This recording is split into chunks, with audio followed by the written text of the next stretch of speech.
How we doing, Hey, sir? hey, I was jamming to that intro, man. I know, man. That intro is hot. Yes, sir. Yes, sir. Yes, Intro is sir. hot. How's What's going everybody on, doing? sir? Hey, you got it, sir. Hey, man, we're gonna start this thing off. You guys just experienced a little weather situation down there, right? Yes, sir. Yes, sir. Hey, kind of We fill us just in, man. I mean, is everything all right down there? things are looking good. The neighborhood took a hit. Our whole area took a hit. They said it was like tornadoes, but I think we just got some real bad straight line winds. Got a lot of trees down. Electricity went out. Okay. Walmart and all those gas stations and things are out. In my neighborhood, particularly, there's some trees down, but I don't think there was no injuries that we know of right now. But Right. storms are passing through here. Okay. Okay. Yeah, I know, man. We were just getting set up back in the green room and everything, and you told me that, man. I was like, wow. Yeah, You yeah, know, yeah, yeah. yeah. We're not immune to the storms. I know. The weather's pattern been crazy all over, and you Yes, see sir. this Yes, sir. storm. And, It's Oklahoma got yeah, hit with all them tornadoes this the other day, yeah, man. So yeah. it's just terrible. It's It's terrible. It's terrible. snowing in some areas and Yes, heavy snow. yes, Typically, yes, I'd be yes. riding out there in those areas right about now, man. But I'm like, woo, I saw Flagstaff. one of the riders that was at the RTE, was up there in Colorado, got caught in the Mhm. snow. Somebody, she's, I can check it off my checklist, but I did not meant to do this. So yeah, yeah, yeah. Yeah, The man. weather's Yeah. crazy. Yes, it is. Yes, it is. But hey, man, we got a good one for y'all tonight, don't we, sir? Yes, yes, we do. Yes, we do. Yes, we I do. was Yes, we anticipating do. this right here. I Yeah, know. I know. It's so yeah, much to it, man. There's so much packed to it. yeah, yeah, And the yeah. thing is, man, this is part of my family, my extended family, man. Uh-huh, These are uh-huh, like family uh-huh. to me. Yes, Yes, sir. sir. Hey, Sharif, how you doing? Hey, man, Reed, take care of my nephew out there, man. Uh, DJ FX. DJ FX. Thank you, sir. Yeah, I Thank was you. I can't jamming to thank the you music, enough. DJ. Yeah. Kodak, most hated, man. Come on in here, bro. Come Yeah, on that's in what they here. call him, man. Hey, I don't hate him. man. I don't know I why don't he hate him. thinks I don't I hate don't him, hate man. him. Yeah, I don't hate him, man. Tina Lightfoot, how you doing? We're doing great. We're doing great. Come on in. We're gonna let a couple people get in here. Hey, We're Miss just talking. Lightfoot. Good to see you. Good to Yes, see yes, you. yes. You know, I got out this weekend, man. I headed down there to Serviville, Tennessee, supporting Oh, the okay. Okay. supporting the Hockey, man. We Eric Bosquell, Big John Levin, all those guys, man. We came together and Uh-huh. we had a fundraiser for a bar down there in that area that suffered some damages from the floods and everything, man, from the storms. Okay. And we Okay. did really great job. And then at the same time, we did a farewell toast to Paco, man. Uh, Yeah. that Yeah. was really special deal coming there to kind of celebrate Paco. Um, he impacted a lot of people, man. He really did. Yeah, and I just remember following him. What's going on, Lavish? I just remember Yeah. following him doing when he was doing the whole hey. Right. Yeah, So yes. yeah, Joe and Bev was there. They Yeah. got their swag bag. Yes, sir. Yes, Oh, they sir. got it. They got They it. got They the got Hey, swag look, I'm about to bag. ask. I saw the swag bag. I saw Solo put Solo. our podcast sticker in it, and he threw his "Go Solo, Go." Well, you gotta send me some. You gotta I send me gotta, I some, gotta, brother. I gotta send y'all some of these, so he can put those in the swag bag too. I got a whole stack of these jokers right here. Hey, man. Yes, Yes, sir. yes, indeed. But look, man, without further ado, Let's bring wait them a minute, on. wait a minute. I'm Uh-oh. looking in the green room. I don't think they're ready yet. They not ready yet. I don't think they're ready yet, man. I don't Y'all think they're hold y'all ready yet. seatbelts. Is that hold your seatbelts or buckle your seatbelts? Buckle your seatbelts. Buckle your seatbelts. Hold I your said, hold your seatbelt. seatbelt. Hold your seats and buckle your seatbelt. You must be from New York. Look here, y'all. I'm not Yeah, even they gonna don't pronounce buckle up other there, city man. names because Solo done got on me by how I said a city he ain't even in. And one of my church members said the same thing. I'll be saying Raleigh, North Carolina. They're like, what you say? How you pronounce it? What you talking about, Willis? Raleigh, man. Raleigh. Yes, sir. Oh, man. Yes, sir. But Come on yeah, in, guys. man. Come on in. Yeah. How are they looking out there in the green room? They putting their makeup on? They put the makeup on, man. I don't know what's going on, man. I don't know what's going on. I see JLS smiling. I see you. I see you in the green room, fellas. But hey, man, another day I bumped into this well-known podcaster, man, Traveling Tall. Yes. He's a good guy, man, cool guy. We briefly chopped it up a little bit. He was curious about the Hoka motorcycle challenge. He said he had never heard of it, so I kind of gave him some information on it. He said he was going to look into it. So Traveling, if you are watching this, man, I appreciate the time. I appreciate the photo op you extended to me, and I gave him one of our patches. I gave him one of our stickers, one of my stickers, man. I got to get some of yours, and real cool guy. I can send them to you. Guy. Yeah. I met Tall when he came to Dallas. I rode with him from one Harley Davidson to another. You know, chopped it up with him and everything. It was pretty good. He's a pretty cool dude. Yeah, pretty cool dude. Yeah. Okay, I think they're ready to go. So look, we're gonna bring. Hey, ready? Yeah. Hey, Crowbar, how you doing? Oh man, stop that, man! Stop. I was doing my drum roll, man. I was doing the drum roll. We don't need no drum roll. We don't need no drum roll. How y'all doing? Hey, what's happening? What it do? What's going on, man? What's going on? Hey, family. Hey, Fit to Ride. Thank you for joining us this afternoon. Oh man, we're happy to have y'all here. We've been anticipating this show ever since conception, man. We thought about it, said, man, we need to get a father-son team, find out about first generation, second generation, third generation, and bring them on. And nobody else crossed my mind but you two, man. You two guys are doing it. Well, I appreciate the invite, and we both happy to be here and be part of this podcast tonight. Thank you very much, sir. Thank you very much. All right. Hey, so you tell them what the title of the show was. Say what, Logic? Did you tell them what the title of the show was? Go ahead. It's called Passing the Torch. I like that. I kind of like that. I didn't come up with it. I just like it. Hey, folks, man, listen, we're going to have fun doing this show, man, because it's all about uplifting and inspiring others, man. That's what we do here. We uplift and we inspire others to get out there and do it. And we share knowledge and information. And we're looking for that unsung rider out there.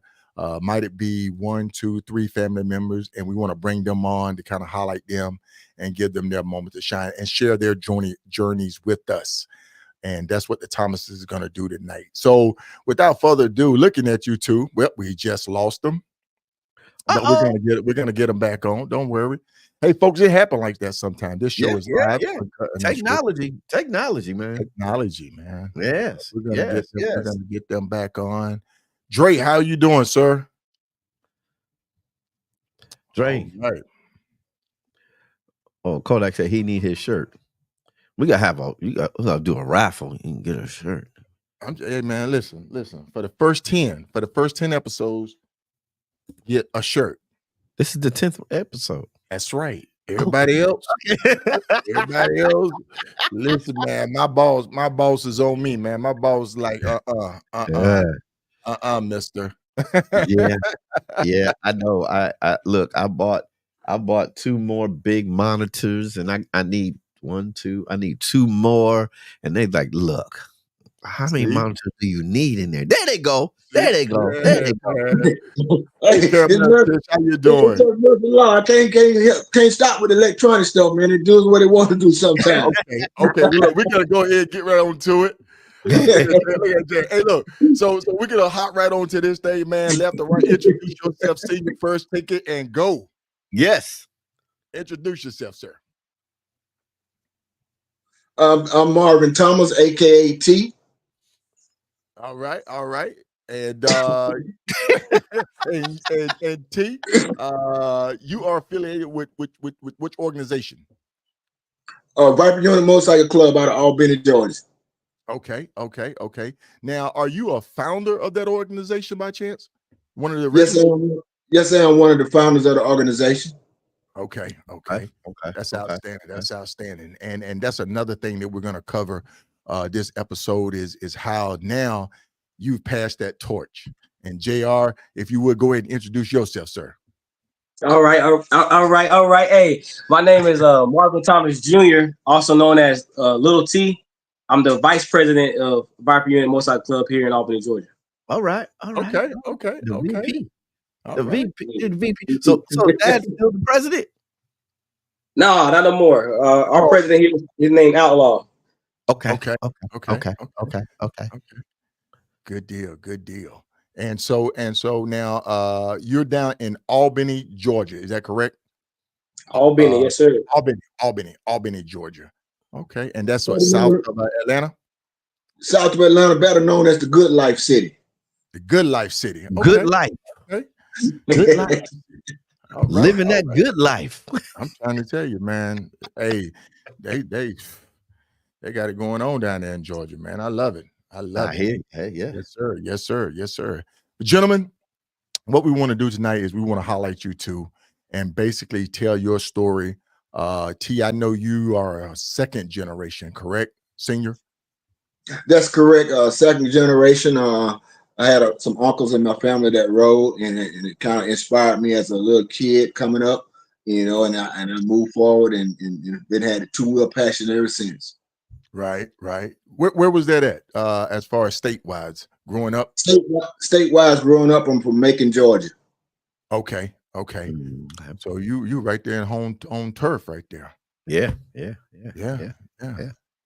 Good deal. And so you've been riding for years now. I know because, and folks, let me tell y'all a little bit about the connection that I had with the Thomases. Senior there, we were both stationed in Alabama. We stationed at Fort McCullough, Alabama together.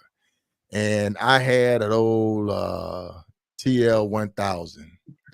And the yellow bandana, man. But listen, I had some Two Brothers exhaust on it. And when I put that old high octane fuel in it, man, it was blowing blue flames. We'd be riding through the city, through the little towns and city, man. This thing was blowing blue flames out about 3 feet long, man. T said, I ain't riding behind you with that thing, man. You're blowing flames out of it. Light up the night, man. You've been a cowman. I remember you were a cowman down, man. Tell us about it. Yes, sir. I'm Mr. Kawasaki, and I stay homage to the Kawasaki. I don't disrespect or disown any other motorcycle because a motorcycle is a motorcycle. But my preferred is a Kawasaki. Right. I met Ksolo. He had that yellow banana, and I think I had the GX11. Yeah. Candy Wine GX11. Sure did. Kawasaki. It always comes down to it. Just motorcycle talk. You know how it is. Who we riding across Rocket. You got the Suzuki lovers. You got the Yamaha lovers, the Honda lovers, and the Kawasaki lovers. And whatever made brand out there, it might be out there level, but it always been a power struggle between Kawasaki and Suzuki. Yes, it has. It has. When the Hayabusa came out and started cutting everything off. Well, they had to because the Kawasaki was so strong they couldn't have anything to beat it. The GSR 1100 was a 750 was outrunning it. So they had to come up with the Hayabusa in '99. But lo and behold, 2000 came about. Ooh, what happened then? Here comes the GX12. Boy, look at him. It changed the things. It changed the game. I just want to share this part. I just want to share this part right here. And then we can move on to the show because you get me started about Kawasaki and get passionate. The Hayabusa came out, but in the AMA in the league that Ricky Gasson raced in, I don't think a Hayabusa never wore number one band on it. But Kawasaki did. I have to give it to him because he's right. When T talk cow talk, people listen because he knows his cow. He knows it. He knows his cow. Also know Jeffro had that bad Suzuki down there too. That Zook was Jeffro down there in Alabama. He had a bad Suzuki 1000 class, lightweight class, always been hard for us to compete with. But heavyweight, Kawasaki always been in the heavyweight class. So when you're talking about heavyweight, you're talking about the bigger CCs of the bikes, 1300, 1200. ZX12, take it to the dyno. You put them pound for pound, one by one, each other. The ZX12 out dyno the 99 Hayabusa and the 2000 Hayabusa all day long. Hey, folks, we're gonna get off this, man, because I'm telling you, we can go back and forth on this all day. Lonnie, take over, man. Hey, man, look at I didn't ride the sport bike. I mean, I'm scared to say what I wanted to ride. Oh man. Oh yeah, man. Oh yeah. But good stuff, folks. Good stuff. It don't matter what you ride. And that's another thing that we were talking about, because in our pre-production, we were talking about it, T. Back then, we were wanting to go fast. And Yes, now, the evolution has changed to the more touring style. Yes, sir. Yes, sir. We want to tour, and we want to put some big wheels on the front and put some music in the saddlebags. Right. So we've seen that. And JR, you came through during that time frame of when the Kawasaki's was running hard. And kind of tell us how you were growing up with Pops and when you were going out there washing the bikes and ready to ride, and then I said, well, okay, well, we're out of here. Yeah, so growing up, it's my dad. I'm a junior, so like I want to be just like my dad, do what he do. Right. So I've been a Kawasaki fan from just off the strength of my dad, you know, and hearing the knowledge that he put out. So I've been a Kawasaki fan, and he's always had Kawasaki. He had other bikes, but his prone bikes were Kawasaki's. Whether he had it when he had a ZX10, ZX12, the ZX11, the ZX14 that he passed down to me. So it's always gonna be Kawasaki this way. And Mr. Smith just brought up a good point that Honda Blackbird was a smoker. It was cool too. They had nothing against that 12 though. The Blackbird was a smoker. I give credit what credit is due, and they gave the ZX11 a run for its money, but it didn't last. Kawasaki was here to stay. It's let the good times roll. He's here to stay. It lasts. We go back to the drawing board and do what we got to do to get it right. Ooh. Oh man, folks, we all off course, man. We had this day, man. I told you. When I take you today, when he talking about that, he get his silent. It's a wrap, bro. You would ask some questions, something because I'm telling you, when he gonna be cool. He ready. Elijah, you got to do your part, Elijah. You got to reel us back in, man. You got to reel us back in. But look, we're gonna start back from the top. Hold on, let me put this slide up. So okay, let's stop. Okay, T. So you were former military, right, T, senior? Yes, sir. Okay, so when you grew up in Macon, you joined the military. And you served in the military 20 plus years, retired, and then JR came along, and then he carried on the family tradition. So that's a double tradition that you have there, correct? Right. That's cool. Okay. That's what's up. Good deal. So for folks, if you didn't know, if you're just tuning in, we have Marvin Thomas Sr. and Marvin Thomas Jr. on with us live tonight, sharing their journeys and experience with us, how it feels to be a first, second, and third generation rider. And we also done had a dialogue about Kawasaki, Suzuki, Yamaha, and everybody else. So if you missed that part, you have to go back and tune in. You got to rewind. Just go rewind. Because man, I'm telling you, I love this. So JR. Go ahead, Elijah. I was gonna start with senior. So we can reel back in, put that. Okay, all right. Because we're looking at you as I believe it was second generation. So what inspired you to start riding? Where did I'm talking to T senior? What inspired you to start riding? Then that you can pass it on down to junior there. Okay, like I said, as an early age kid, you know, my uncles had motorcycles, and that inspired me to ride. And then growing up as a kid, we got in the family, we got mini bikes and Trail 70s motorcycles, and I just began to ride those at a early age. And as I grew up and grew older, the progression of the bikes, you know, you got to kick away the little mini bike, you got to kick away that little Trail 70 because it's too small now for you. So we kind of like moved up into dirt bikes. And then once I got back in my teens, my uncle, you know, he worked for the railroad, so he'd be gone. He'll let us ride the bike while he's gone, and so we'll ride this KZ 400. It was a cruiser bike, but we would ride it, you know, while he was gone and stuff. So we grew up riding on the streets and riding down the road and having fun. And then once I reached the age of 18, he gave me a bike because he had progressed up to a Spectre 550 Kawasaki.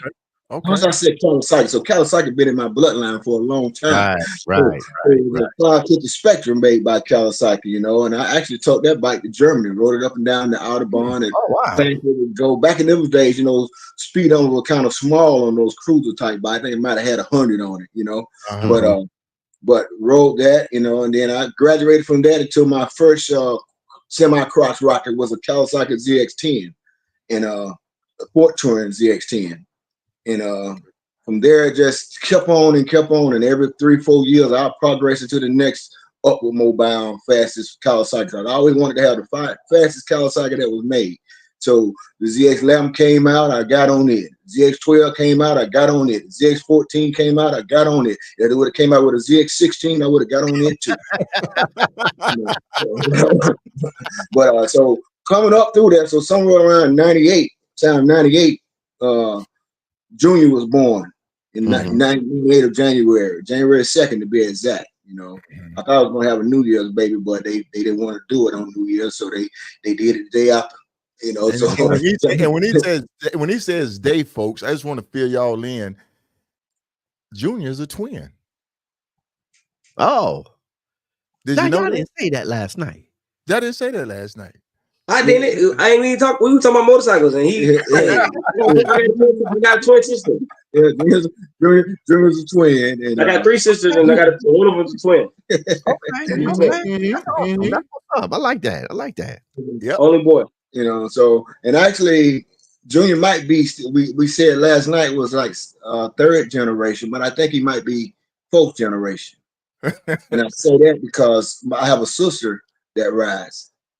Okay. And right. So I have a sister that rides, and she had a passion for riding too. And so it's pretty much been a family tradition. That's a whole family tradition where the whole family riding. Am I correct? Right. So, and I got sisters and cousins and things. Like I said, we get it in, and we done had some trips and stuff to Myrtle Beach and things like that, and fellowship and riding and things of that nature. Now, but, you've been real big into Myrtle Beach. You introduced me to Myrtle Beach. Yes, sir. Yeah. For the listeners out there, you heard the Ksolo say I introduced him to Myrtle Beach, but I told you on the trip going, he beat me there, and I left him down there. So I don't know when he came back. I don't know when he slept, because he rode 24/7. He was in heaven. Oh man! Wow. I don't, I probably already know this answer, so I'm gonna try to change it up some for Junior there.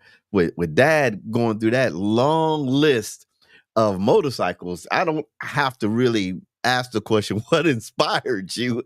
But as you was growing up, watching your dad wanting to ride, what was that the defined moment, if you can remember, as when you was young, defined moment to say, you know what, I'm gonna be just like him. I'm gonna ride just like Father. I don't know exactly one a defined moment, because I've been on like 2 wheels at a young age, but I think a moment that stick out to me a lot, and I don't think I ever told my dad this. It'd be the first time I really say it. What stick out to me a lot is my dad was about to get ready for a ride, and matter of fact, he say he's a big cow man or whatever, but he actually rode. He was on a booster at the time, like I think it was his cousins or something like that booster at the time. He was going to ride, and was it? No, this back in Alabama. Oh, Alabama. I think it was cousin Bernard. His cousin Bernard booster. I wiped the bike down, taking off in a ride with him. He had to on the boosters they had the cow on the tail. It had a seat back there, but he took it off and put the cow on. Like maybe he about to see test fit, whatever. He put his leather jacket on. He said, "All right, so I'm gonna go." So I got sad, whatever. And I always watch my dad leave, go down the street. He got on it, and he looked back up at the house, and he hit it, and the front wheel stood up a little bit. And I said, "Dang, I ain't never seen him do that before." And we had some neighbors like, yo, your daddy know how to ride. He riding that thing. They got so excited. And I say that to say this, seeing how excited they got of my dad being on a motorcycle, like what he could do and stuff like that, that right there just said, man, you know what? I want to ride real motorcycles. Because I was already riding dirt bikes, but now I want to be just like him. I want to hit it, make the front wheel come up. I want to go fast. I want to look good. But one thing about my dad, he always dressed nice when he get on the bike, have his biker apparel on and always make sure the bike was clean. I didn't really pick that up from him right now because my bike stay dirty, but and that right there, man, logic would probably be the moment where I really said, you know, I really want to do what my dad do. When doing that small wheelie going down the street and my neighbors getting real excited about it and stuff. So I remember that moment like from the top of my head. Yeah, that's awesome. That's awesome. That's awesome. That's awesome. And what we have up here is that lineage of you passing it on from that little 70, that trail 70 mini bike, on to the dirt bike, and then passing the ZX14 on to your son. Because no, actually, JR, you started off on a Harley. No, was it a Harley? No, it was a Kawasaki 1976 Kawasaki KZ1000. You gonna get in trouble, Ksolo. You gonna get in trouble. Yeah. We gonna get him after this. We'll get him after this. Hey, Ksolo, but I tell you something else that the torch ran over too, and we my mistake for not. There it is, right there. There it is. Well, there. That's it. I got him. See that? I want to test him. See, I got him. So, he also he picked up a niche. When he was a small child. Back in those days, I worked on a lot of motorcycles. Mm-hmm. I worked on a lot of motorcycles. I didn't just work on them. I beautified them. I chromed them out. I gave them a different look. Right. And he was my number one tool passer. I had to get it right because I had to get it right. Back in those days, so he was a little kid, 5, 6, 7 years old. He was was watching and learning the trade. And to this day, he have picked up that trade, and I let him talk about that when it's time for him to talk about that part. But I just we talk about passing the torch from riding, but also pass the torch on the mechanical side too. Right. Yeah, he definitely did that. And Ksolo, I sure remember a blue Hayabusa being at the house. I'm just leave it like that. You can speak on it if you want to speak on it. Hey, look, you can speak on it if you want to speak on it. But I remember. I don't know who had a blue with the big 240 on it. With the 240 tire on that thing. Oh man, yeah, I had old Boost with 240 on it now. But, oh man, I'm enjoying this tonight, folks. Yes, sir. Yes. One thing about Ksolo though, when he was in the crotch rocket area, whatever bike he had, he beautified it. He made that thing look good.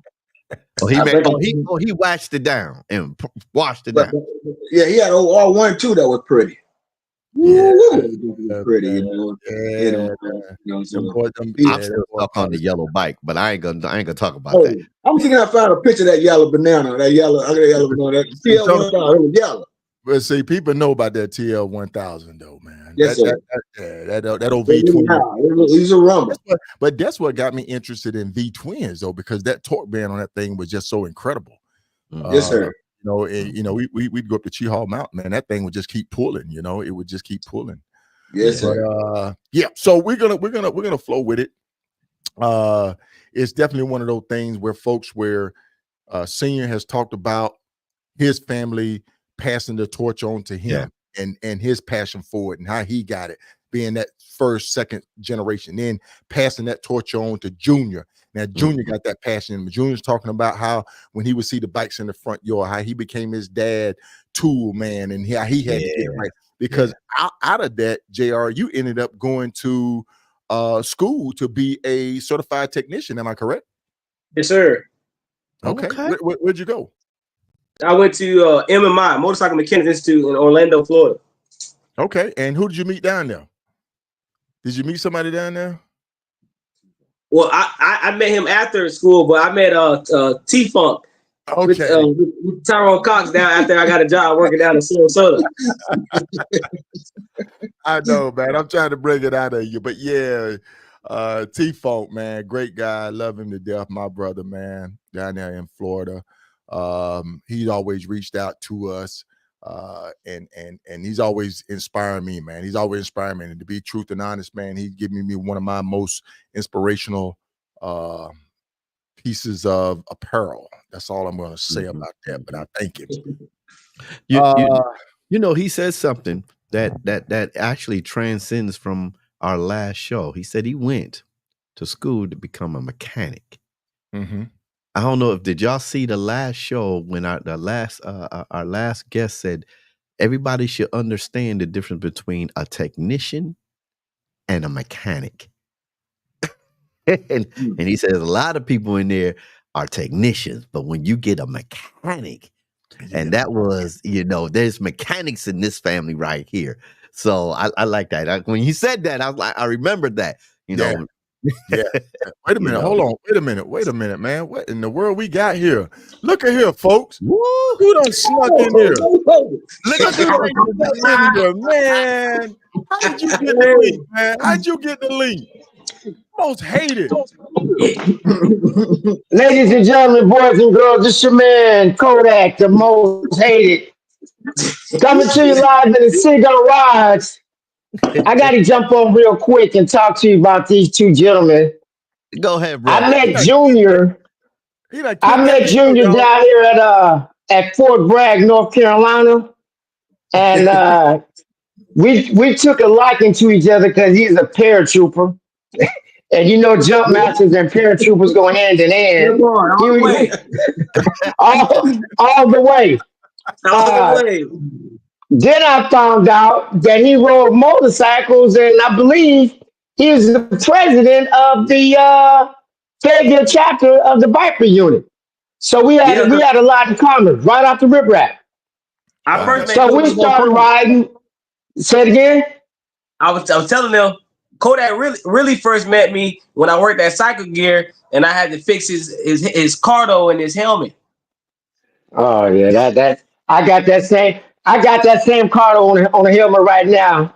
I use that more than I use my new one.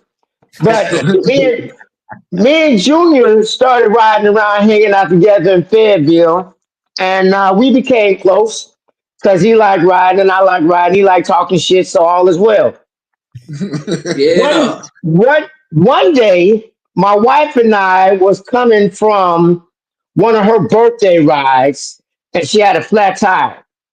And we pulled over into the dealership in Florence.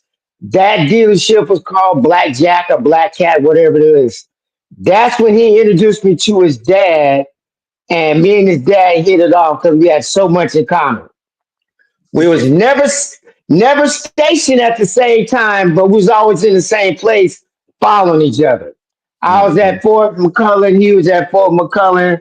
I was at Bragg, so far and so on. We kept following each other.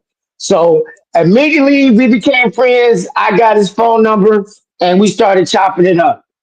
Lo and behold, about a year ago, my wife's mom got sick and they lived in Albany. So when we went out there in Albany, Georgia, T and his beautiful wife said, hey, you know what?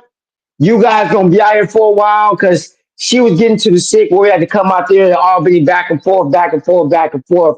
Hotel bill was killing us. Every week, hotel bill killing us.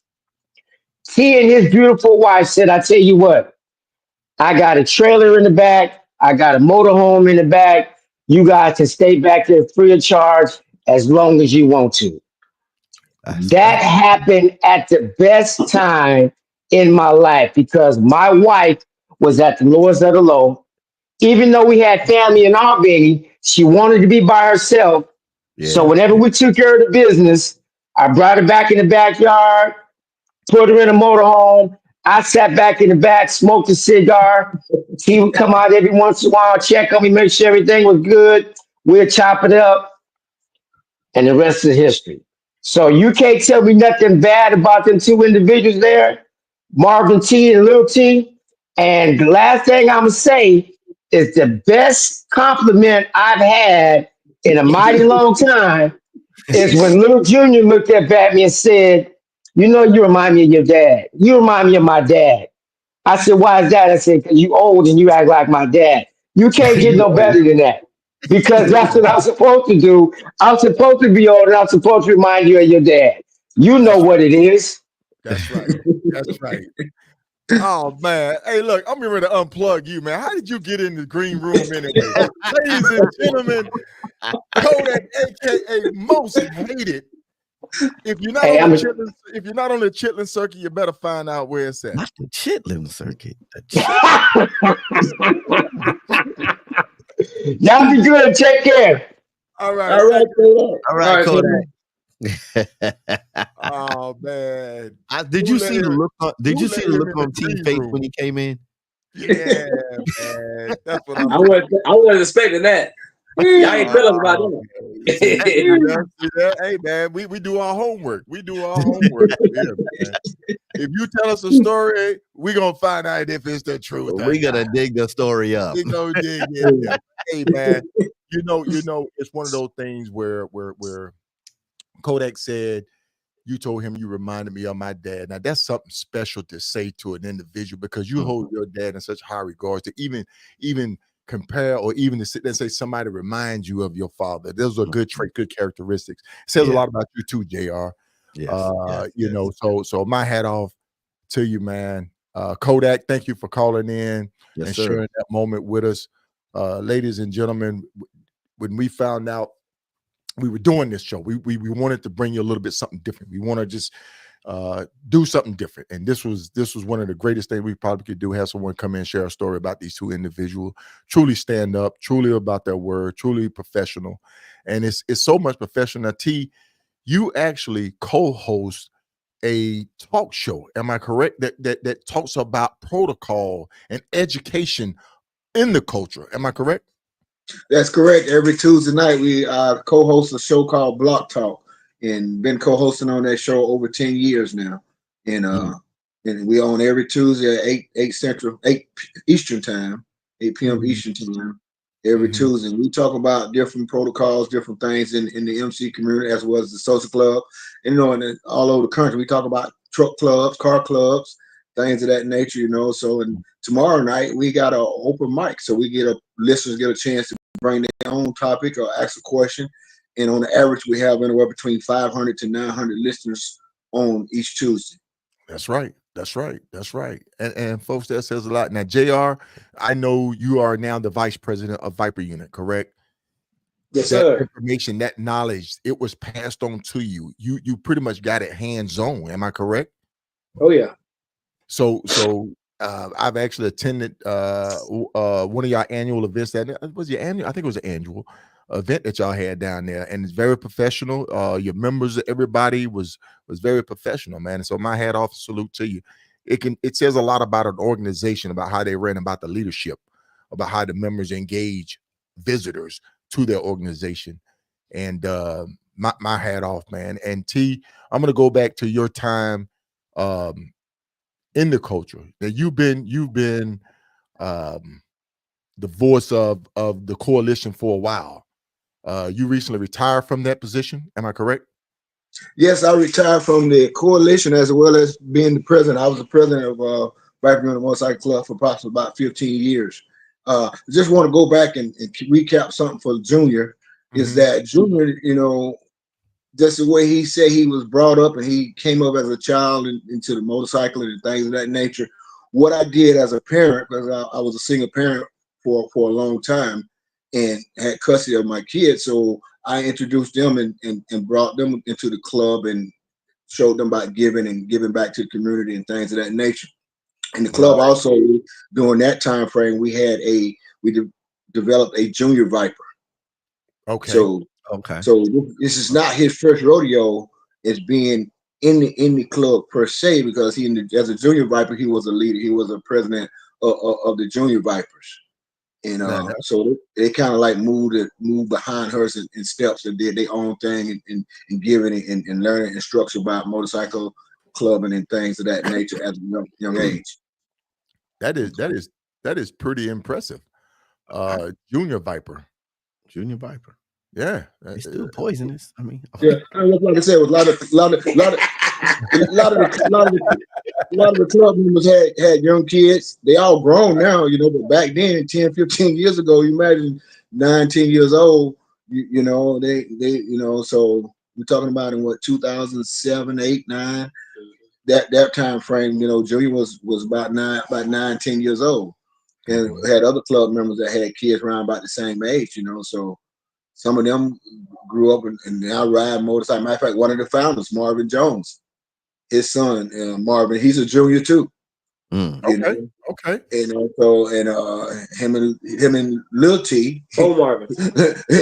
Lil T is his best friend, and they now paving the highway a lot too. You know, because I'm getting older. You know, so I don't know how much longer I want to keep paving the way I do, but I'm passing, like I said, passing the torch. Hey, go out there and get up the highway. What they said, what is that? What the acronym they use? OTMMG or something. OTMFG. Hey, that's T-Folk down there in Florida. OT. Got that for T-Folk, yeah. Love you, T-Folk. So I got a question for Senior. Talk about the whole lot of torches. I mean, that torch you're passing down to your son and to the rest of your family is not a little flicker, it's a big flame. So as he was coming and matriculating up into the MC, how did it feel when you saw your son? I know you wasn't just easy on him because you want him to learn something, but how did it see and feel inside you knowing that, okay, my son is going to come up and one day he may just take my place? How did it feel watching him come through the prospect period and all those steps that he had to take? Well, it felt good watching him come up through the prospect period and all the steps he had to make. But at the same time, and I just mentioned that I kind of included my kids in the lives of travel. Just like this month here, November, we got Thanksgiving giveaway coming up. The Junior Vipers, they was part of that. Or my kids were always part of that too, in going out in the community, giving out Thanksgiving basket, turkeys, canned good baskets, and Christmas giveaways and things like that. So he was already pretty much. He was just in his mind. He was just waiting on age. He was waiting on age because he wasn't at that age factor. So it felt good, and it felt good. And you saw Kodak. Most hated said he met him in Fayetteville. So we have 3 other chapters out there, and he's the founder of the first chapter that we ever started. Outside of the mother chapter. So he actually, made me, not only me, but the mother chapter proud too, that see a past member move on in the future and starting a new chapter of Viper Union. Right. Okay. Yeah. I like that. Yeah. What you got, Solo? Oh man, I'm just sitting here, kick back and enjoying it. I know the story, but to hear it, is different. Because it's just man, it's so many questions. Like from T Junior's perspective, when I'm pulling all this stuff from my father, and I'm matriculating through this. I've been in the what you call them, the Junior Vipers, and my age is going to get me into the big Vipers. I'm doing all this. And I know you've learned a lot of stuff from Dad. What was the biggest lesson? Go ahead. I'm sorry. Your biggest lesson. Because okay. Go ahead and let me get the biggest blessing. But I got a story that I need Lil T to share with you guys. I need you or Logic to ask him what day when he's on a motorcycle that he was trembling in his pants. Oh, we didn't talk about that now. We didn't talk about that right now. So you might well go ahead on. Hold on. What moment had you trembling in your pants, Junior? Because we want to know. I need me a pull over. Listen, it's his fault. So he told y'all yesterday when we rolled down to Tallahassee the first time we ride in town, that's like at 15, 14 years old or whatever. So on the way back, we got caught in a roadblock. I didn't have no license, no permit, nothing like that. I didn't have nothing. Riding dirty. So we get up there. He first. He give him his motorcycle license and credentials, whatever. Okay, good, whatever. It's a group of us. I get up there. I ain't tell the officer I ain't have nothing. I pulled out my learner's permit. He said, "This is a learner's permit." I said, "Okay." So I pull out my no, it was my military ID from him because them being in the military, we had the old brown military car. I pulled it out. He said, "This is a military ID." I said, "Well, I don't know." I started shaking. I started stuttering. He told me to pull up to the side. I said, "Oh man." I look at my dad. I'm about to start crying and stuff. He talking about what's wrong. What's wrong? You know what? So I'm shaking. He come back there. And I always explain to him like, "Hey, you don't have a valid license." And but in Alabama, if you have a permit, you can do that. Right. So my dad told him, he's from Alabama. This blah, blah, blah. Well, this ain't Alabama. And then we had a club following us in the van, and some of our club members offered, I can ride a bike, I got a valid driver's license, whatever. The funniest thing, my dad's like, "Officer, I'm telling you something right now. My son is probably one of the best riders we have, and I'd rather have him on the motorcycle than one of those persons in the van." Right? They don't let us go. They let us go. But man, that whole ride home, man, I was quiet. I was trembling, and he talking about what's wrong, like he didn't know. He knew what was wrong. You told me I could ride. Wait a minute. I could just see that. Oh, we're gonna let you got some other people here that got a license. Wait a minute, officer. Wait a minute now. I know he may not have a license, but I'd rather for him to ride this bike. I'd rather for him to ride than the person in the van too. That's what I'm talking about right there. If but you got it. You got it from your father, man. He had that trust in you, and all it was a test. That's probably all it was. And by him speaking up for you, that officer probably felt that love, that care and concern to let you go. You know what I'm saying? To let you go. So that was a valuable lesson. Now, we have had some ups and downs on this motorcycle thing, man. And this next one is serious, folks. JR, you know what I'm about to bring up now. This was a time that scared us all, you know. Tell us what happened, man. What happened this night that this happened? The moment it all goes wrong.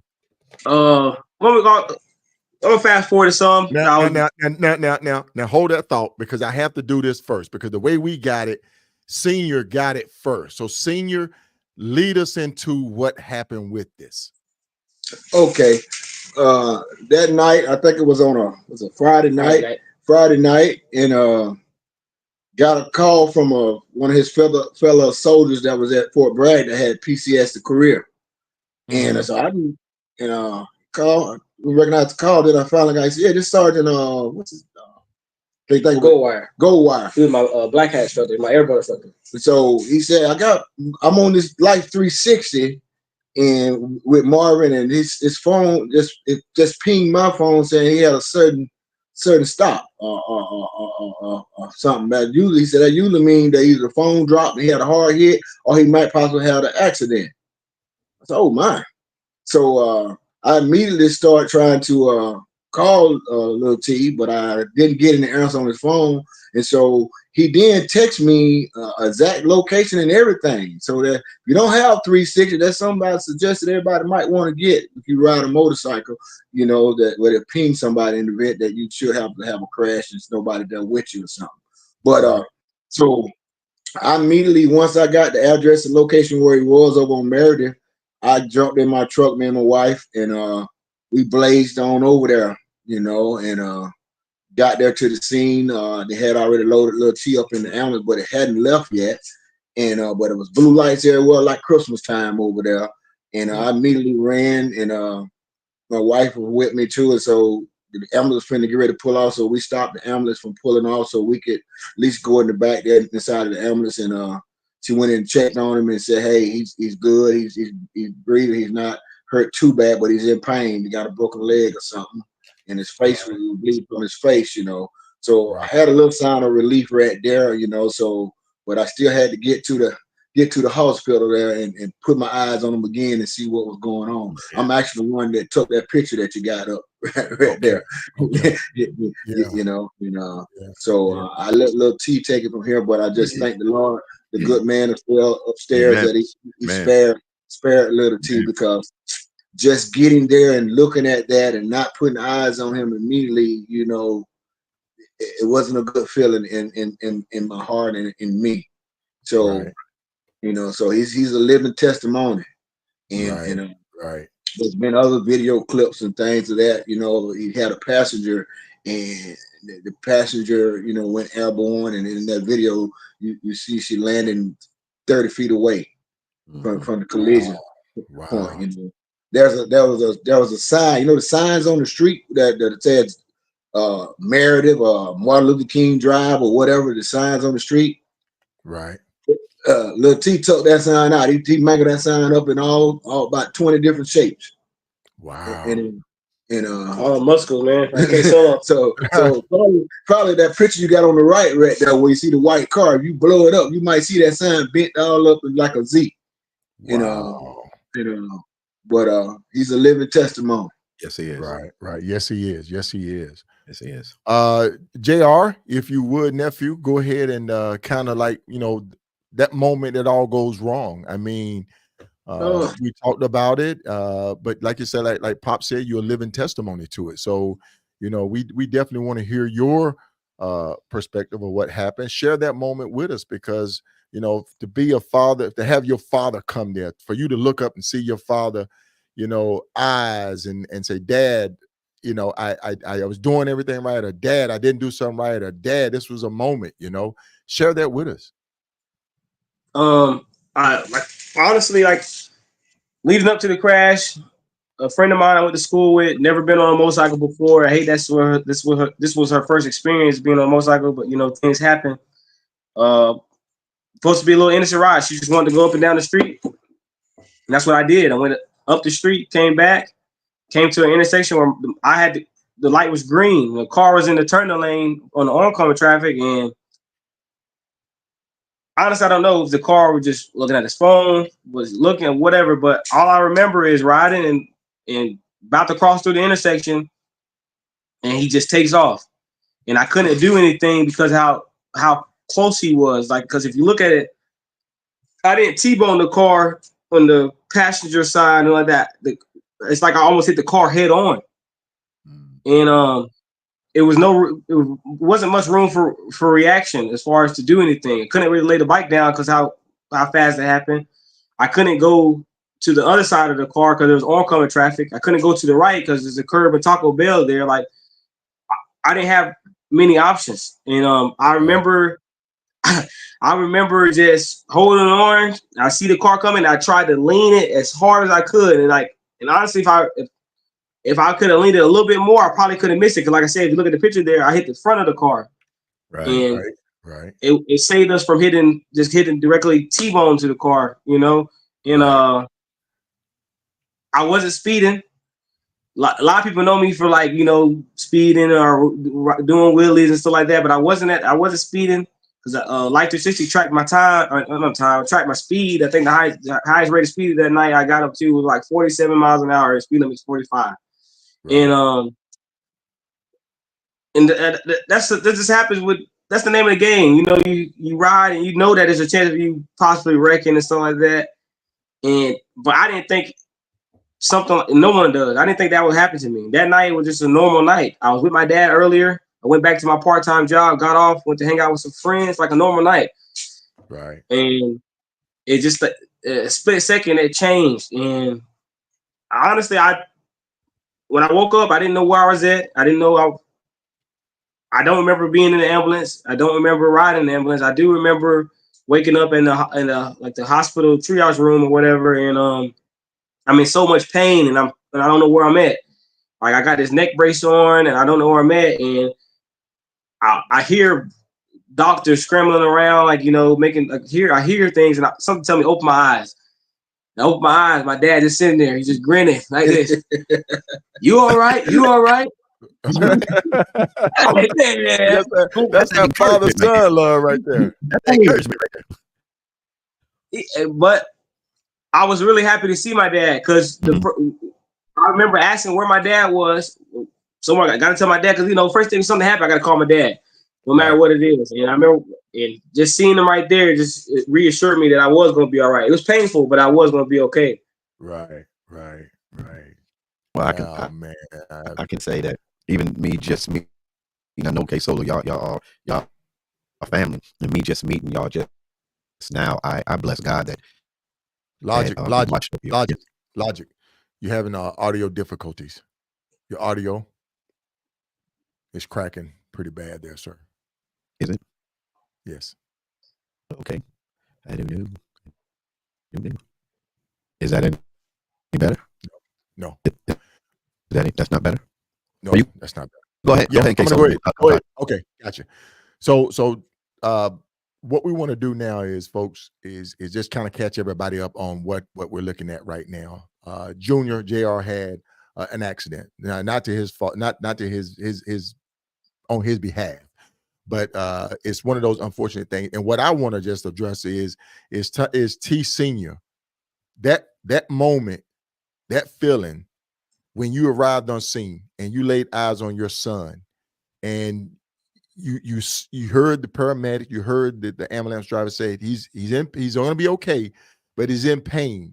The moment that flashed through your mind, did you do everything right? Did you do everything right? Did you train him right? Did you prepare him right? Did you talk to him about potentially this happening? What went through your mind when that happened? Well, I guess what mainly went through my mind was that the sign of getting a phone call and seeing that it had possibly been an accident, right? And not knowing. Then when I get there, I mean, it had to be streets blocked off, lights everywhere. I had to park like probably about 50 feet from the accident just to get down there to it and jump running down there. So what really gave me the world of comfort, because the ambulance was getting ready to pull off, and they was able to let my wife go in there and have a look in there and say a prayer for him and everything. And she came back out and said he's hurt, but he's all right. He's conscious. He's not unconscious or anything. So that was a great sign of relief. Because my relief pulling up there and getting to that point, you can imagine what was the adrenaline pumping. My heart beating, about to beat out my shirt because don't know what to expect once I do get to that site. Because well as I know, we have had friends that rode that didn't recover from accidents. Yes, and yes, we have. So that's the thing, and then just to look at that motorcycle and see it's ripped to pieces and burnt and stuff, and so it's a whole lot of things going through my mind before I got there, and but I just thank the good man upstairs, and I can't stop thanking him for just sparing him, and looking out for him. And I know now, I never had an accident of that magnitude, but I can imagine that little T probably still have dreams and things of that. But that would make him draws him closer to the cross and say, hey, thank you. I was able to come through that, maybe not 100% recovered, but I came through enough where I still can enjoy my passion for riding, and I'm still here to ride if I choose to ride. Yes. True testament. Logic, are you back with us? I'm plugging back in. You're good. Sounds good. Yes, well, sir. T already answered my question, because I was just going to lean. I was going to first thank God. I tell you, I thank God that you're here, Dad, that you was there with him.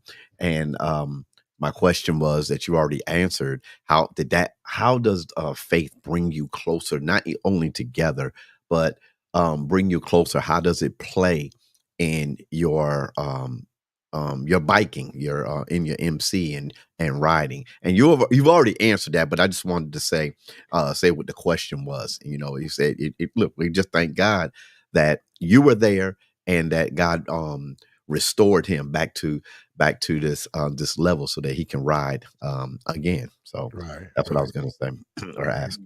Yeah, you know, that's something we do as bikers, as well. You're a biker or you're in a club or whatever. We say a prayer before you get on your motorcycle. Absolutely, that's right. Ask the good man upstairs for safe passage, safe travel to where we're going, and safe travel on our return. Yes. Now I'm gonna shift gears. Go ahead, Gerald. I thought he was gonna say it, but he didn't say it too. Also, I picked up from my dad what he does every year for our anniversary. We have the CMA, Christian Motorcycle Association. Yes. They come every year for our anniversary, and we get our members or whoever else that's there at the time too. They want to. We do a bike, get our bikes blessed. That's that's what's up. That's something we've been doing it for years now, and I think that's big too. You know, we got the stickers on our bike. You can say that bike's been blessed this year, and like he said, just praying before you get on the bike, while you're on the bike, and even after you get off the bike. Yes, absolutely. Yeah. Oh man, this is folks. We had it all planned out. We had it laid out, man. But this has been good. It has. My goodness, how we wanted it. But but before we go though, I have to ask this question: what between you two, what has been your most memorable ride together as a father-son, as club members? Just in general, what has been one of your most memorable rides together besides the ticket in the early years? No, you didn't get no ticket, but the stop. I mean, just a good long journey together. I would say the most memorable ride is the ride to Baltimore, Maryland, which was about 900 miles from here, and that was a ride there. It's a journey there and a journey back. You know, it's. I would say that's one of the most memorable rides because it was a long journey. That was about a 13-hour hike, that we did. And that's what I said is the most memorable one. And the most creative ride was that he was in airborne school. And so I loaded up my bike and his bike and I went up to Fort Benning, which is Fort Moore now, and picked him up from airborne school, and we rode to Anderson, Alabama to a roll call event. Got out there, spent about 3-4 hours and stuff, and then we had to get him back. I had to get him back by 9. I think it was 8:30, 9 o'clock. He was back in airborne school, but he said, anything to ride, he down for it, So we made that happen, but he might have some other memorable rides or something there, but I let Lil T Junior, you said JR. JR nephew. Oh man. Just to add on to that, like that was those are my memorable rides too, I would say. But anytime I get a chance to ride with my dad, it's memorable. I always record. I always take pictures, always capture the moments because as they say, your parents won't be here forever, and I like to cherish the moments that I do have with my dad, and it's always fun riding with him because every time I pull that camera out, he get his signature pose. What's his signature pose? He get his signature pose and throw it out there, and he start dancing and stuff like that. We get our whistle, we blow the whistle while riding, stuff like that. Man, we have a good time, and it's just a great feeling overall. Just a great feeling. Yeah. Mm-hmm. That's awesome. That's just awesome. I love it. I'm out of questions, Logic. I'm out of questions, man. I'm out of questions. Yeah. Y'all earlier too. I meant to say it too.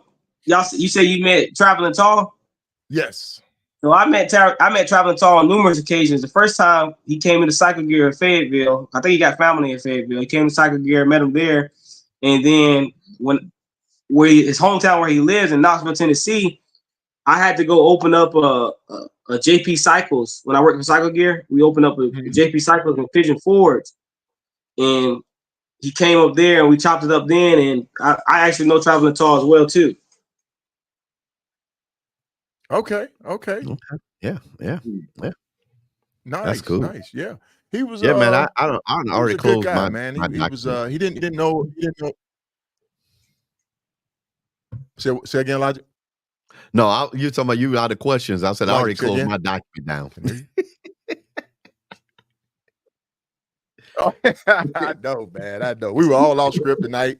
We was all off everywhere, man. But it's great though, and that's how we like to do it when we get. And this is a first. This is a first for us, you know, a father-son team in the same club, and you know we try to capture and bring and share on our platform the unsung riders out there, man, that's doing great stuff. Not only riding, but stuff in the community.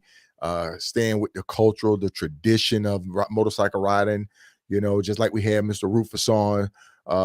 That's what we want, the quality of interviews, the quality of people that we want to bring on this platform. And like I say, when it popped in my mind, I couldn't think of no other two but you two to bring on. I mean, I really appreciate you coming on this evening, sharing your stories, your journeys, your passion. Yes. Folks, if you ever down there in the Albany area, look up Viper Unit MC, Marvin Thomas Sr., Marvin Thomas Jr. Great people. You heard it straight from the most hated himself. Well, Ksolo and Logic, I want to appreciate the opportunity too to be a part of this great podcast that you two gentlemen has got started. And for you, Ksolo, I want you to say, keep doing what you're doing, keep being a great inspiration, inspiring us to ride a little bit more, do a little thing on those tools. I've been following you and watching you for many years now, and I just one day I have that strength to knock out 100,000 miles every year. But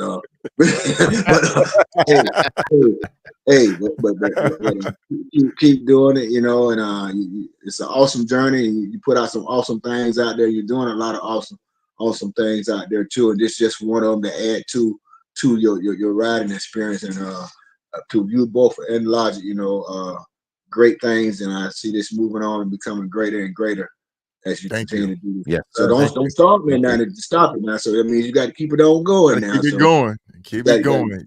Got to keep it going. You know. So yes, sir. You carry a laptop with you on the scooter. You know. We already got it planned. We already got it in the workings, man. Right. We have it in we have it in the workings. Logic's gonna be right there with me, man. We got it in the workings. So we're looking at doing great things and folks. And I refer to T as my big brother, my true big brother, because that's how I look at him. No matter what I accomplish, no matter what I achieve, I know I wouldn't be here right now today if it wasn't for him. And I'll put that on anything, anybody, any amount of money, any stack of Bibles, whatever the case may be. If it wasn't for Senior sitting right there right now, I would not be here where I'm at. So, sir, I am forever indebted into you. When I call you my brother, I mean that from the bottom of my heart. Hey, same here, baby. Same here, baby.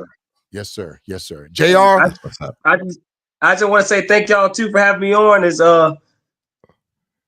always a pleasure talking to you, Ksolo. You know, I always randomly call you when I'm on my rides, or you might be riding or something like that. And Logic, is always a pleasure meeting you. We're gonna stay in touch.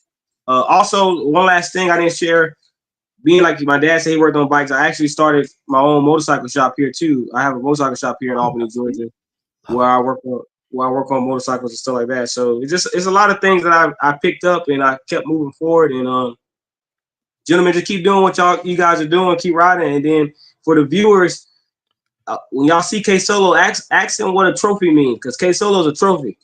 We had me and him had this conversation, and he a trophy. Logic one too, and I say my dad's one as well. But I'm not going to explain what it means. I want whenever y'all out riding, hey, what little T mean by you a trophy or he a trophy? I'm telling you, because I'm experiencing it. So wherever y'all see Ksolo ask him what I meant by him being a trophy. Yeah. You're right. You're right. Now Yes, y'all sir. listen to Junior now. He didn't say the Robbie don't know. Hey, it's just some things, man, we just gonna take with us. That's what But hey, I love it. I love it. I love it. Gentlemen, we truly appreciate you coming on tonight. We definitely inspired by your story, by your legacy, by your continuing contribution to the culture. And please stay safe. We look forward to seeing you guys on the road. We will be at the Proc next year, so we'll be down in Georgia. Am I correct? That's right. 2025, be in Atlanta, Georgia. I'll be there. I know you will. As a matter of fact, we was in no. Was it the Proc or the Men and Women Who Love to Ride when we was in Norfolk? We took that picture. We was at the Proc. Was in Norfolk, Virginia. That been about 10 years ago. Yep. We was at the Proc. We said that at the bar. That's before all that other stuff came. Hey, man, I gotta put that picture back up. This picture right here. You see that picture right there? We both looking young then. T didn't have no beard, no mustache, no nothing right there. Where you at? Huh? You in that picture? That's the bottom right. The bottom right. Right here. Oh, down the bottom right? Oh, okay. Bottom right. I had to sneak that one in. And look, we didn't talk about the drag racing. We didn't talk about the Brock's performance. We didn't get all into that. But that's gonna be for another story. That's gonna be our performance edition. We're gonna do a show on performance. Yeah. All right, gentlemen. We want to thank y'all for coming on. We'll definitely be reaching out, touching bases with you. I'm gonna need to get some more information. But y'all take care. God bless. Love you both. God bless you. God bless you. Thank you. Who you with? They gotta love it. Hyper unit, baby. Hyper unit.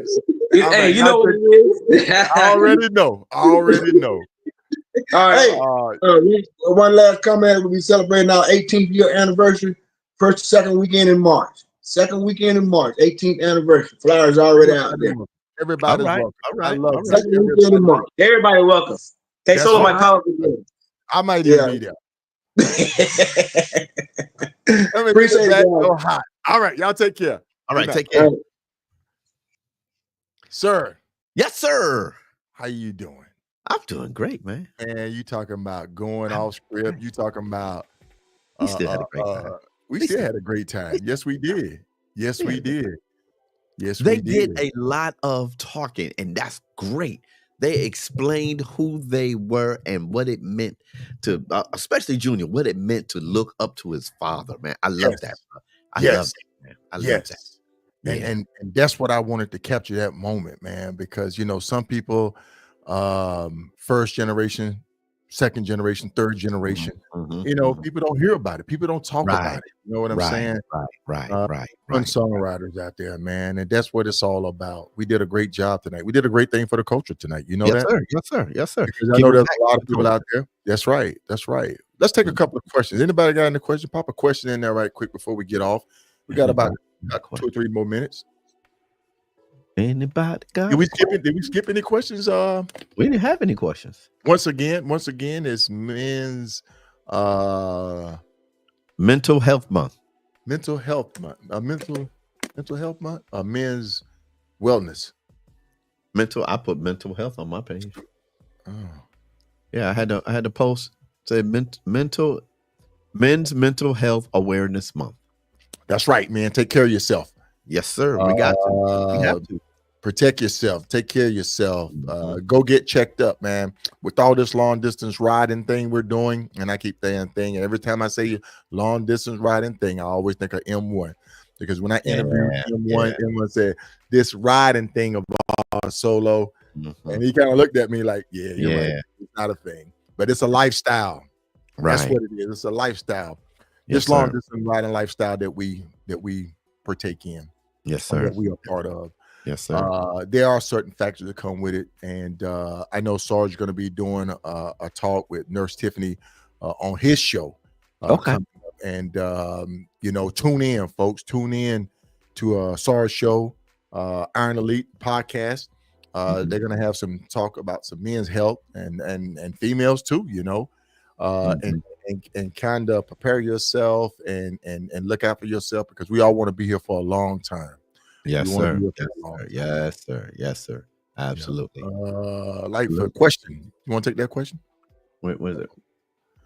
I have a younger son just graduating MD school next year, but wants a faster sport bike. What advice would you tell him? You go ahead and answer. I never had a sport bike, man. Don't do it. Don't do it. Get a cruiser. Get a cruiser. Get a cruiser. I mean, if I can look back now and tell a younger me something, I would say go ahead on and get you a cruiser bike, something that you can enjoy, something that you can ride for a long time, because the risk is not as high. The risk is still there, but it's not as high. Is that tendency? Right. You want to go faster. Yes, nephew. I see Kawasaki. But just be safe about it. You know what I'm saying? And know the risk before you go on into it, because what I would tell anybody, before you go buy any type of bike, do your homework, do your research, and look what could potentially happen to you. JR was on a cruiser when it happened to him, but at the same time, higher speeds, more damage. I know people that work in the ER have a name for us, and I'm not going to not say anything to us, but when we come in, they already know that it's not going to be good, because it's not going to be good. The high impact. Right. And let them know, don't get a bike because your friends got a certain bike. Right. Get the bike that fits you. Right. Get the bike that fits you. If your friend like going 200 miles an hour and you're not a 200 mile an hour person, get you a cruiser anyway. Let's take one more question. Somebody post a question out there. I don't see a question. I didn't see any questions. No, sir. But I got a question, though. Sir. Y'all got an event coming up on the 16th, don't you? On the 16th of November. 16th, y'all don't get me started talking about outreach. The 16th of November, Austin Street Center, downtown Dallas, Texas. Our church, Solomon's Porch Church, we're going to be loving and serving God's children. 500 meals going to be served on the 16th. If you're going to be here, we have everybody here at 5:00. We start serving at 6 p.m. If you have never serve in that capacity, find you somewhere so that you can serve someone that is less fortunate than you are. It'll warm your heart. Yes, sir. Yes, sir. That's what we're all about on this podcast, man. Oh yes. Somebody asked me a while back, said, well, your church's been around for a while. How many meals have you served? I said, if I calculate it, and I can calculate real good because I keep number, I said, we done served over 500,000 meals in the 15 years of being a church. And that's outreach. Doesn't include inreach. That's outreach. Right. So yeah, that's what I'm about, man. We love and we serve. Right. Yes, sir. Yes, sir. Well, ladies and gentlemen, we appreciate you tuning in tonight. We greatly appreciate it. The only thing we're going to ask before we get off of here, help us achieve our goals of 10,000 subscribers. That's what we're trying to do. Share, 25 share. Hashtag share 25. That's going to be one of my new mottos. Yeah, we got share 25. 25 shares. Help us push our podcast out there. Logic and I, Ryder McKay Ksolo The Podcast with Logic. We truly appreciate you for supporting us, and for everybody that's coming on. We got people coming on. It's like after every show, people hear about it, and the numbers just start creeping up, and we love it. And we love it. We love it. That means we're getting out there. That means we're putting out good content. People sit there and say, well, I could listen to them. I could hear them. I can tolerate their tone. I can tolerate their tone. I can tolerate their tone. That's right, Bolo. Hashtag share 25. That's going to be our new thing, because we're going to reach that goal of 10,000 subscribers. 10,000 subscribers. Hey, folks, the swag is in. I am rocking the hat. This hat is meant so that the bib is turned up. Biker style is coming out. It's out. The prices will be posted. The stickers are out. The shirts are out. We have the short sleeve shirts. The long sleeve shirts are coming. The hoodies are coming. I'm always rocking my hoodie. I take it off and wash this joke. I go down and cut grass, plant seeds, fertilizer in my hoodie. See me walk around, I got my hoodie on. And I love my hoodie. I'm like Lionel off the Peanut Gallery there. So listen, folks, once we post it up, blow it up. Everybody, blow it up, share it, blow it up. Get you some merch. SO should get you some merch, and let's get this brand out there, man. Ride 'em at Ksolo The Podcast with Logic. We truly appreciate you. I am Logic, and I am Ksolo. And look, we're not gonna leave tonight without saying it, because why, Logic? If you aspire to inspire, you'll definitely be legendary. Logic. Hey, this is your boy Logic. Ride hard, ride safe, and always ride on faith. And keep it logical. All right, we're out of here. Peace.